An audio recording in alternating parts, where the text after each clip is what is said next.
E o resultado aí, nesse caso, é a cauterização.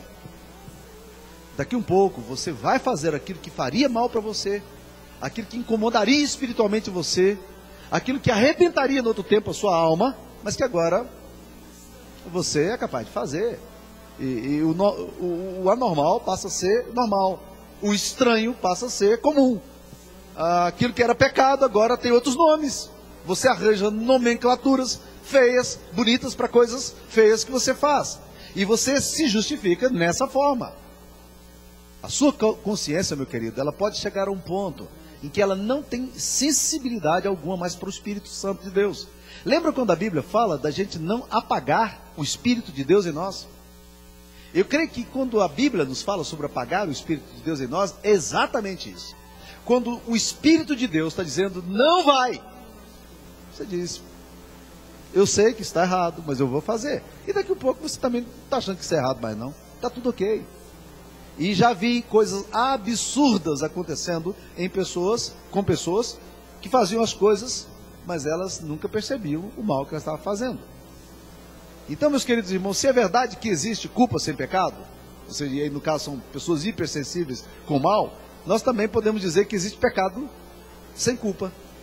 Ou seja, porque há pessoas que podem fazer o mal, pecar, e a consciência cauterizada, que já não consegue mais perceber o mal que está fazendo. Uma consciência reprimida, uma consciência moralista demais, pode julgar pecaminoso aquilo que a Bíblia diz que não diz que é pecaminoso. Mas por outro lado, há pessoas que pecam contra aquilo que a palavra de Deus diz que é pecado e começam a achar que está tudo bem. Acham que a vida é assim.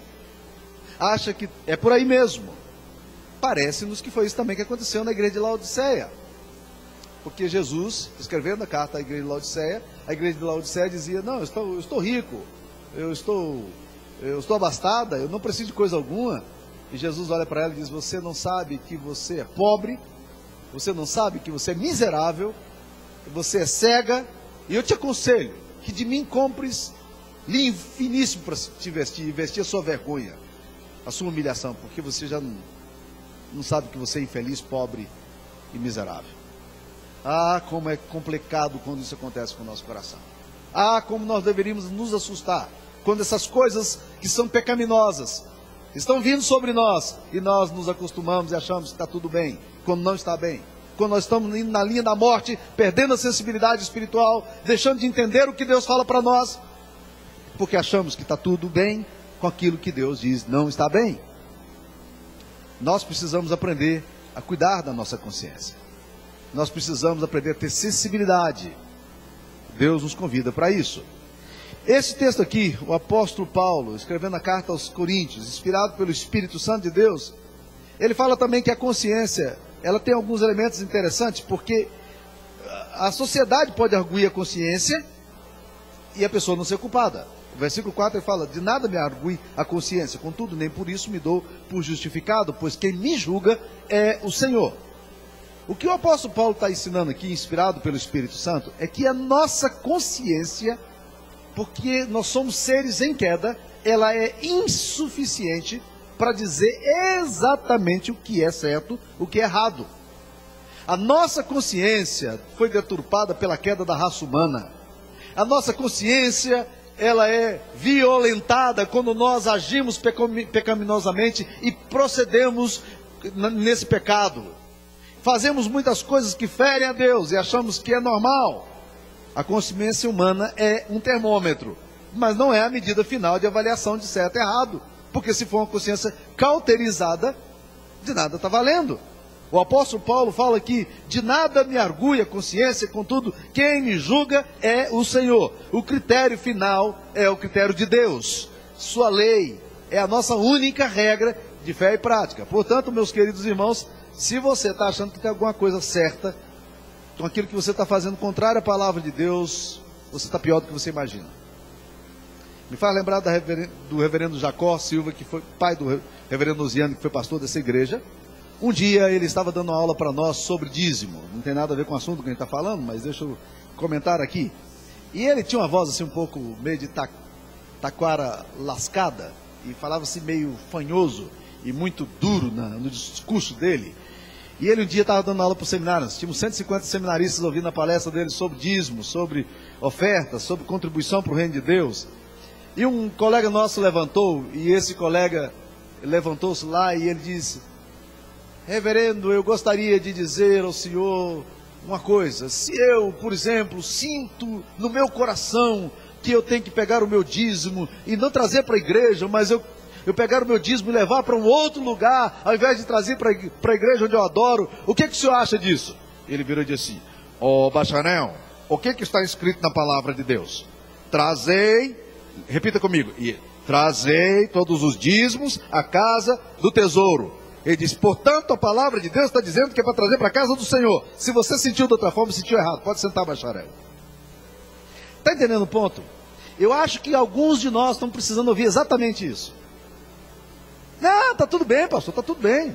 Não, minha vida está ótima. Não está ótima não, meu querido. Sabe por que não está ótima? Porque a palavra de Deus está dizendo que não está ótimo. E pior, você transpôs tanto a linha da sua própria consciência e da autoridade das Escrituras Sagradas, que chegou a um ponto que para você está normal. E aí então é pior o seu estado. Porque não apenas você está fazendo o que é errado, mas você está achando que o que é errado é certo. E já não tem mais sensibilidade para perceber o mal. Para perceber que você está ferindo o coração do Pai, que você está pecando contra a santidade de Deus, e você está vivendo dessa forma, se justificando, racionalizando, se explicando o tempo todo. E a sua consciência e os seus pensamentos mutuamente acusando-se e defendendo, como os pagãos o fazem. Como os pagãos, como homens sem Deus e mulheres sem Deus. A palavra de Deus é muito clara nisso aí. A Bíblia nos diz que Deus exerce o julgamento final. Julgamento justo é prerrogativa de um Deus justo, que não vê as aparências, que não se impressiona com as pompas, que não fica impressionado com fachadas, representações, com a nossa atitude teatral. A Bíblia Sagrada nos fala que no livro de Apocalipse, diante do altar de Deus, do trono onde Deus está sentado, existe um mar de cristal. É absolutamente transparência. Por isso que Jaqueline, uma mística da Idade Média, dizia uma coisa fantástica sobre arrependimento e confissão. Ela dizia o seguinte, que confissão é a antecipação do juízo. É alguém que entendeu que um dia vai estar diante do tribunal de Deus e diz: eu não quero chegar no último dia e ser envergonhado. Eu estou passando vergonha agora, mas eu vou passar na frente do meu Deus agora. E vou confessar o meu pecado agora. Eu vou abandoná-lo agora. Eu trago o juízo do dia final para esse dia de hoje. Eu confesso, eu me arrependo e eu volto para Deus. Agora, não no dia do juízo. Dia do juízo não. Esse dia do juízo é complicado. Nesse dia nós não podemos estar lá para nos justificar diante do mar de cristal. Não vai ter jeito de se explicar. E isso é importante, meus queridos irmãos, a gente ler esse texto. Por quê? Porque há um pensamento social pós-moderno, ou moderno, como você quiser achar, que diz que o universo moral, ele na verdade não é um universo moral. Ele é um universo amoral. Ele não tem moral, não tem julgamento sobre ele. Há muitas pessoas, e a Bíblia já falava desse tipo de gente, que dizia: não, o Senhor não nos vê. Nós podemos fazer assim, o Senhor não nos vê. Nós vamos agir do jeito que quisermos, o Senhor não vai nos perceber. É como se você achasse que o que Deus está dizendo da palavra dele não tem consequência nenhuma. Aliás, foi exatamente isso que Satanás disse a Adão e a Eva ainda no Éden, quando ele chegou perto de Eva e de Adão e disse: pode pecar que não tem juízo moral, é certo que não morrereis. Quem disse uma bobagem dessa? Não foi Deus que falou. Logo percebi, Deus não quer competidor, e agora ele cria umas regras morais, porque ele não quer que o homem seja como ele é, e agora ele estabelece essas regras. Mas pode ficar tranquilo, você pode fazer o mal, não tem consequência nenhuma.